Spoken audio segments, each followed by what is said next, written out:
Good morning, students. This is a social studies teacher Ashna Zia, and today we will continue the same chapter of history, the rise of nationalism in Europe. उसमें हमने पिछले class में पढ़ा था कि liberalism को लोगों ने कैसे लिया. The people of Europe liberalism को कुछ लोगों ने पॉलिटिकल सेंस में लिया so that they get the right to vote, and कुछ लोगों ने इकोनॉमिक सेंस में लिया so that there should be a common measure, common measurement, common currency, common weight. तो ऐसे नेशनलिज्म की भावना उन लोगों के बीच उत्पन्न हुई और लिबरलिज्म की भावना थी. ओके, तो let me give you brief revision कि 1789 में सबसे पहले थर्ड स्टेट के लोगों ने हंगामा करना शुरू किया एंड मोनार्क के खिलाफ, किंग के खिलाफ, एरिस्टोक्रेट्स के खिलाफ. एंड तब वहाँ पे नेशनल असेंबली की फॉर्मेशन हुई और उन्होंने एक कॉन्स्टिट्यूशन तैयार किया जो 1791 में जाकर के रेडी हुआ. उस कॉन्स्टिट्यूशन को लुइस 16 ने साइन कर दिया और फ्रांस बन गया मोनार्कियल रिपब्लिक. बट वो पूरी तरह से डेमोक्रेटिक नहीं था क्योंकि उसमें मोनार्क थे. तो उसके बाद पावर में आई जैकोबिन क्लब रॉबेस्पियर के अंडर में. तब वहाँ पे कंप्लीट रिपब्लिक बना दिया गया फ्रांस को, और लोगों को, सारे लोग जो 21 ईयर्स के ऊपर हैं, चाहे वो लैंडलेस हो या जिनके पास स्टेट्स हो, चाहे वुमेन हो, सबको वोट करने का राइट दिया गया. तो ये बहुत ज़्यादा लिबरल टाइम था फ्रांस के लिए. उसके बाद पावर में आया 1804 में नेपोलियन. ने फिर डेमोक्रेसी को हटा करके फिर से मोनार्की इस्टेब्लिश की फ्रांस में. एंड नेपोलियन का भी एक टाइम आया when his empire fell off. उसका एम्पायर जब पतन होने लगा 1815 में. और कब पतन हुआ? 1815 में बैटल ऑफ वाटरलू में. वाटरलू में लड़ाई हुई थी, उसमें नेपोलियन की हार हुई और उसके बाद फ्रांस में एक नया समय शुरू हुआ. उसी के बारे में हम पढ़ेंगे. So the topic is a new conservatism after 1815. 1815 के बाद फ्रांस में या यूरोप में एक नई कॉन्जर्वेटिज्म की भावना आई.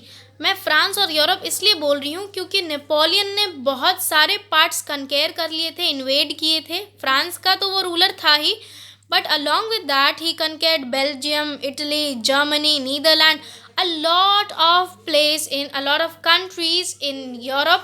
उसने इन्वेड किया था और उसकी टेरिटरी में आ रहा था most of the parts of Europe.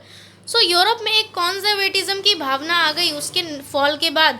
European government was driven by the spirit of conservatism. जिनको कॉन्जर्वेटिज्म का मतलब नहीं पता है, इसका मतलब होता है रूढ़िवादिता, the disapproval of new ideas and change. नए परिवर्तनों का जो बहिष्कार करें, जो विरोध करें कि नए परिवर्तन नहीं होने चाहिए, वो कॉन्जर्वेटिव्स कहलाते हैं. और नेपोलियन ने कई सारे नए चेंजेस इंट्रोड्यूस किए थे, चाहे मेजरमेंट हो, करेंसी हो या एडमिनिस्ट्रेटिव डिसीजंस हो. उसने बहुत ज़्यादा चेंजेस लाए थे. आर्मी में भी बहुत ज़्यादा चेंजेस लाए थे. तो जो कॉन्जर्वेटिव्स थे उनको ये चेंजेस नहीं पसंद थे. उनका मानना था कि ट्रेडिशनल इंस्टीट्यूशन ही चलना चाहिए, जैसे कि मोनार्की फिर से इस्टेब्लिश हो, चर्चेस बनाए जाए, सोशल हायरार्कीज हो, प्रॉपर्टीज़ का अधिकार लोगों को दिया जाए. तो ये कॉन्जर्वेटिव्स थे. ओके, तो हम जान लेते हैं 1815 में Napoleon was defeated at the battle of Waterloo. Waterloo की लड़ाई में वो हार गया था. एंड उसको हराया किसने था? यूरोपियन पावर्स ने मिल करके हराया था. ब्रिटेन ने, रशिया ने, प्रूशिया ने और ऑस्ट्रिया ने, इन कंट्रीज़ ने मिल करके नेपोलियन को हराया था. और वो क्यों हराया था? बिकॉज नेपोलियन का पावर इतना ज़्यादा इंक्रीज़ कर रहा था. Even his territories was increasing. उसकी जो टेरिटरीज थी वो सारी इंक्रीज़ कर रही थी ऑल ओवर यूरोप में. उसकी आर्मी बढ़ती जा रही थी. So the other countries of Europe were afraid of Napoleon कि अगर उसको ऐसे ही छोड़ देंगे तो वो पूरे यूरोप को हथिया लेगा. तो इन कंट्रीज़ ने मिल करके उसको हरा दिया. और उसके बाद हुआ ये, ट्रीटी ऑफ वियना हुई.